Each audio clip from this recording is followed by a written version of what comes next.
ils choisissent. C'est le droit des femmes. Oui, ils se battent. Oui. On prend l'exemple d'Ali Belhadj, par exemple. Oui, oui.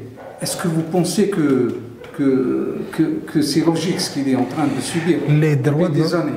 Et nous avons nos démocrates, ne font rien. Ils ne parlent pas d'Ali Belhadj, alors que c'est un être humain, c'est un Algérien, quelles que soient ses tendances ou bien sa politique, mais c'est un Algérien avant tout. Nous avons des démocrates non pratiquants. Des démocrates non pratiquants qui proclament des valeurs, mais qui se cachent derrière des mots. Que des mots. Il y a beaucoup de gens qui se sont crus démocrates parce qu'ils étaient contre les islamistes. Mais ils n'étaient pas des démocrates. Ils étaient la négation des autres. Ils n'ont jamais été eux-mêmes. Ils ont toujours été la négation des autres. Et bien sûr que je suis un fervent, mais d'une manière, j'allais dire, sans concession aucune, que les droits de l'homme soient unis et indivisibles, et qu'ils ne soient pas sélectifs, et que les droits de l'homme soient les droits de tous les humains.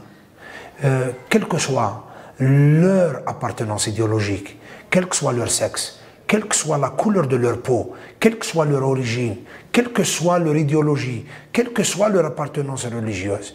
C'est ça la colonne vertébrale, c'est ça la philosophie des droits de l'homme.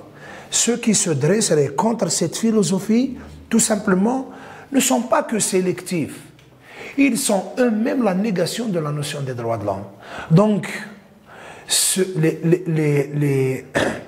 les injustices que peut subir Ali Belhadj ou Ghir Ali Belhadj, notamment dans son droit à des déplacements, dans son droit à l'exercice de ses libertés citoyennes, ils ne sont pas admissibles.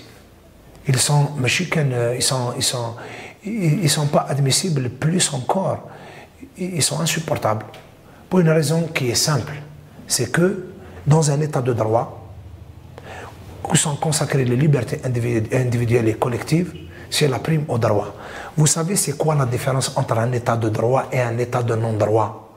Un état de droit, c'est un état où on applique la loi. Un état de non-droit, c'est un état où on applique les ordres. Donc les ordres qu'on donne pour arrêter X ou pour arrêter Y ne sont pas fondés sur des décisions de justice, une justice indépendante. Donc sur cette question-là, je reste intraitable, sans concession, sur le fait que les droits de l'homme sont unis, indivisibles, et chaque être humain